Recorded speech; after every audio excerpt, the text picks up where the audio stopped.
No one will ever beat Wilt Chamberlain's 100-point game. Despite the NBA being in its golden era of scoring, the league is getting very close. In the last 76 years, there's only been 6 70-point games, and 4 of them happened in the last 2 years. It would be an understatement to say that the NBA has seen a rise in scoring. It's more of an explosion of scoring in recent years. I still remember in middle school when Kevin Durant was regarded as the greatest scorer in the world, winning the scoring title while averaging 32 points a game. But now we have 4 players in the NBA that currently average 30 points a game. And Joel Embiid is averaging 36 points a night, which is not far from 40. So it's not unrealistic to say that in the next year or two, or maybe even at the end of this year, we will see someone average 40 points a game. But that's just the modern NBA. You have teams scoring 116 points a night, and the Indiana Pacers right now are averaging 125 points a game. You have 7-foot guys who can do it all on the court, shoot from wherever, and break you down like they're a point guard. Like literally, did you see Wembanyama Sham God the other night?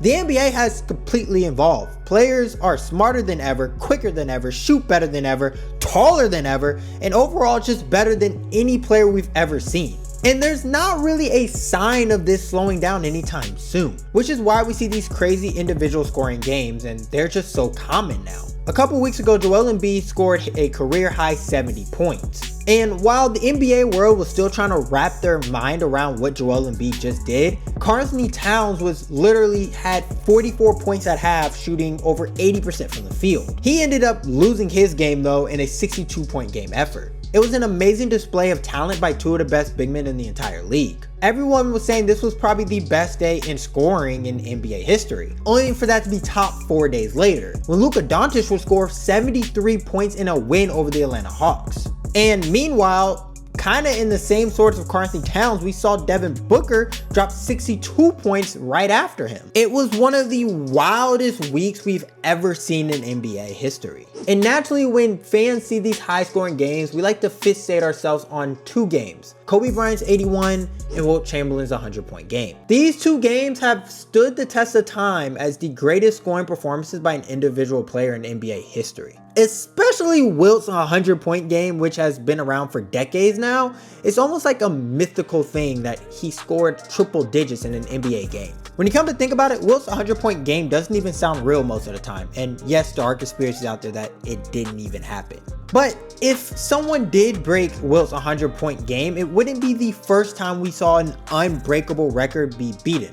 Last season, LeBron James broke Kareem Abdul-Jabbar's scoring record, a record that was around for 39 years. It was a record that many people thought was going to be unbreakable, as Jordan couldn't do it, Kobe couldn't do it, Bird couldn't do it. Only LeBron was able to break this record. And yes, that is why he is the GOAT. But that's not what this video is about. I try to get that in there real quick.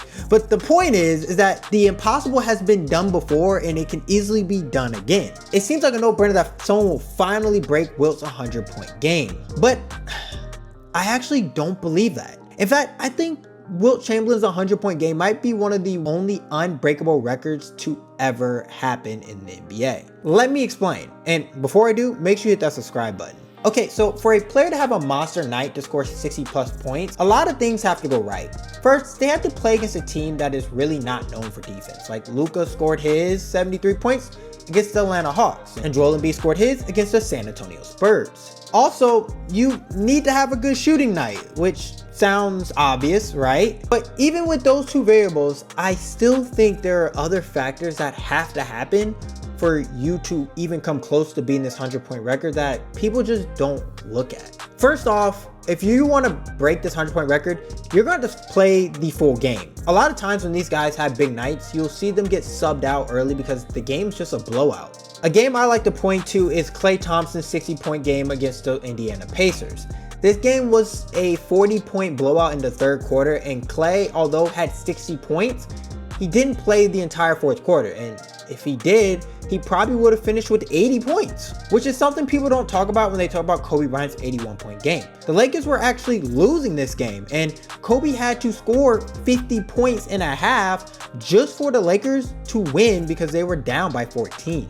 The Lakers needed every single one of Kobe's baskets, and anything less, they probably wouldn't have won that game. Most of the times when players have these big nights, that is just not the case. The second factor is players get tired. In case you weren't aware, scoring 60 points in the NBA game is very tiring. Now, I've personally never done it, but come on, let's use our brains now. Consistently coming down the court and figure out how you're going to score 30 plus times in a game while the other team is throwing their best defenders at you for 48 straight minutes, yeah, you're going to get tired. Like, let's take a look at Damian Lillard's 70-point game that he scored last year. Look at him in the fourth quarter. He was turning down the ball sometimes and looked completely out of breath. Or you can go back to Kobe Bryant's 81-point game where he didn't make a single field goal in the last 3 minutes of the game and shot 12 free throws in the fourth quarter. Now ask these guys to score another 20 to 30 points on top of that to get to 100 after they've scored their last 15 points from the free throw line.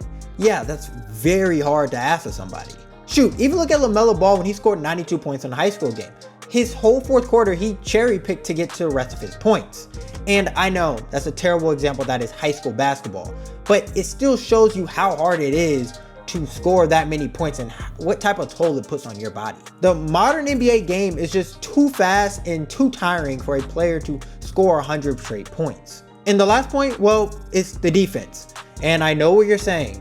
They don't play defense in the NBA. Well, you're not totally wrong, but I bet you when someone has 60, they're going to end up playing defense. In Booker's 62-point game the other night, you saw the Pacers throwing different defensive schemes at him and even throwing double teams to slow him down. And although the Suns did counter that to get Booker wide open again, it sometimes takes long, or maybe a quarter or two, for a team to figure out a way to get their star, who's hot right now, better opportunities to score the basketball. And that quarter or two is very much needed when you talk about scoring 100 straight points. If you take in all these factors, you come to wonder, how did Wilt even do it? How did he score 100 points in an NBA game? Honestly, that game to me is an anomaly out of all NBA games. It was more of a circus than an NBA game altogether. Let me break down to you the Wilt Chamberlain 100-point game. Before that game even happened, people knew that Wilt was probably going to have a good night. Not only was he facing the Knicks, who was one of the worst teams in the entire league that year, starting center was out with the flu,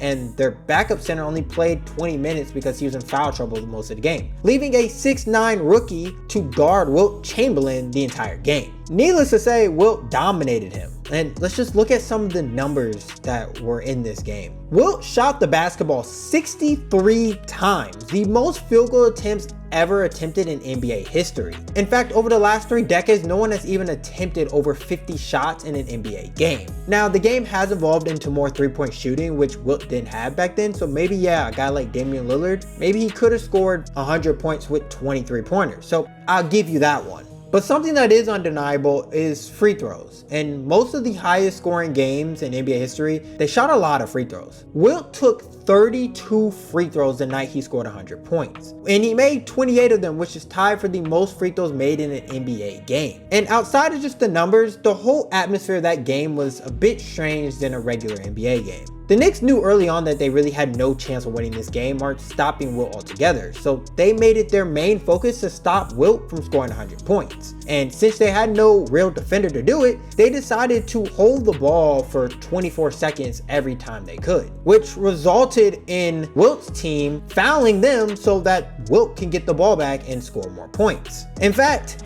it got so bad that the Warriors were subbing players in off the bench just to commit more fouls. And on the other side, the Knicks, well, they had no answer for Wilt, so they just fouled him. Knicks coach Eddie Donovan even said, the game was a fairs. They would foul us and we would foul them. That was how that game went. It was more of a show of, can we get Wilt to as many points as possible? And to add on to it, his teammates were even turning down wide open looks to give Wilt the ball, no matter if he was doubled or triple teamed, and they would continue to foul him so he would get more points. And when you think about it, the modern NBA game would never allow something like this to happen. A game where basically one team is trying to focus on letting this guy score 100 and the other team is focused on letting this guy not score 100 points.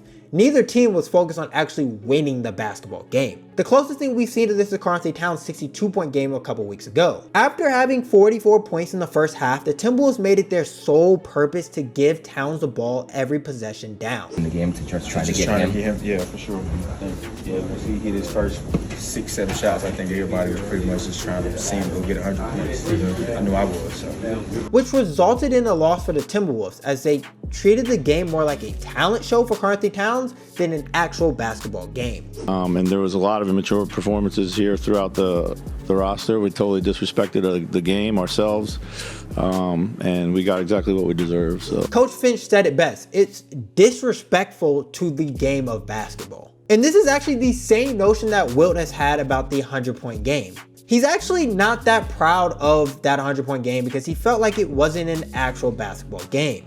And it's honestly the sad reality to a lot of these high-scoring games that they turn more into a show than an actual game itself. The only way I can realistically see somebody going for 100 points is if it's the same situation as Kobe's 81-point game. Their team's going to have to be losing, and the team is going to have to need every single one of the baskets from them. And even then, I still think it's rare that we'll see someone break 100. I certainly think we're going to see someone score 81 points, and it might even happen by the time I upload this video. But 100 points, personally, I just don't see it. I would love to be wrong because I think it'd be a great thing to watch, and who doesn't want to see someone score triple-digit points? Like, that would be crazy, but I just don't see it actually happening. But you know what could happen? You can subscribe and watch this video right here.